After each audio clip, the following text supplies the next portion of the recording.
मुख्यमंत्री एकनाथ शिंदे यांनी दिवंगत शिवसेना नेते आनंद दिघे यांच्या मठामध्ये जो पैसे उधळण्याचा प्रकार झाला त्याचा विरोध केलेला आहे, त्याचा निषेध केलेला आहे। आपण दिघे यांना गुरुस्थानी मानतो, मात्र दिघे यांच्या ठाण्यातल्या आश्रमात काही शिवसेना पदाधिकाऱ्यांनी ढोल वाजवणाऱ्यांवर नोटांची उधळण केली।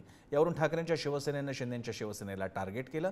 दरम्यान या प्रकरणी संबंधित शिवसेना पदाधिकाऱ्याची पक्षातून हकालपट्टी करण्यात आली आहे। बघूयात काय घडलं नेमकं ठाण्यामध्ये।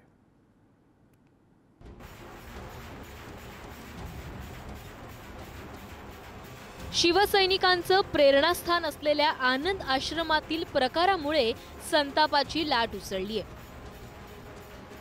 शिवसेनेचे दिवंगत नेते आनंद दिघे यांच्या प्रतिमेसमोर चक्क नोटा उधळल्यात। आनंद आश्रमातील व्हिडिओ व्हायरल झाल्यानंतर ठाकरेंच्या शिवसेनेनं आक्रमक भूमिका घेतली आहे। आनंद दिघे यांच्या त्या वास्तूमध्ये ते जिथे बसायचे त्याच्या डाव्या बाजूला एक हंटर लावलेला आहे। हंटर बघा तुम्ही, आता यांनी काढल्या का माहिती, एक हंटर त्यांच्याकडे लावलेला असायचा। आनंद दिघे असते हयात आणि असा धिंगाणा त्याने पाहिला असता तर त्याने तो भिंतीवरचा हंटर काढून अशा प्रकारे लुटीचा पैसा उधळणाऱ्यांना फोडून काढला असता।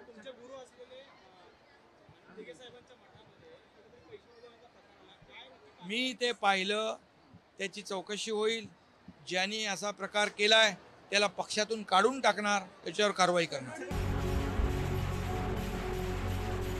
गणपती विसर्जनासाठी आणलेल्या ढोल पथकानं टेंभी नाक्यावरील आनंद आश्रमात वादन केलं। त्यावेळी त्यांच्यावर शिंदेंच्या शिवसेनेच्या कार्यकर्त्यांनी नोटांची उधळण केली। दुःखी, पीडित, अन्यायग्रस्त जनता या ठिकाणी आपली गाऱ्हाणी घेऊन येत असतात। आजही लोक येत आहेत।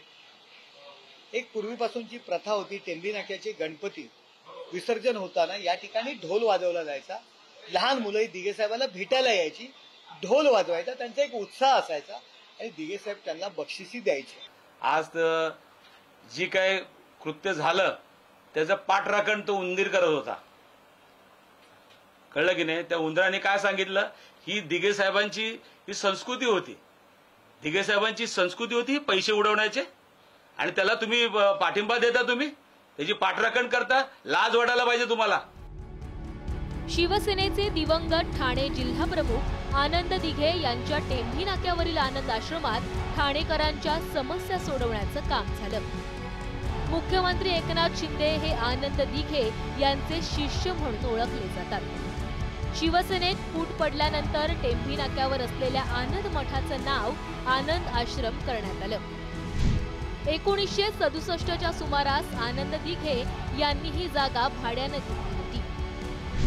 तेव्हापासून याची ओळख आनंद मठ अशी झाली।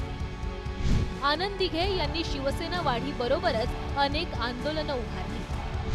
आनंद आश्रमाच्या एका खोलीत आनंद दिघे यांचं वास्तव्य होतं। आनंद आश्रमात ठाणेकरांच्या समस्या सोडवण्याचं काम व्हायचं। शिवसेनेतील फुटीनंतर आनंद मठाचं नाव आनंद आश्रम करण्यात आलं।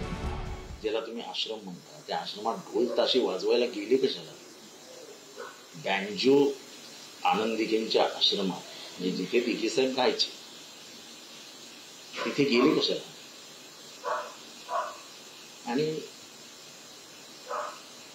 संस्कार नसलेले, संस्कृती माहीत नसलेले कार्यकर्ते की असं होतं।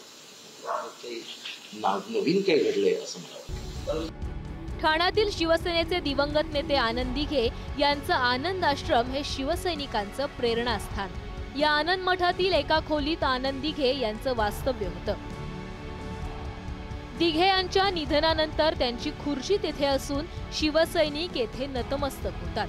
मात्र आज त्याच आनंद दिघेंच्या प्रतिमेसमोर नोटा उधळल्यानं सर्व स्तरातून टीकेची झोड उठवली जाते। निकेश शार्दूल, पुढारी न्यूज, ठाणे।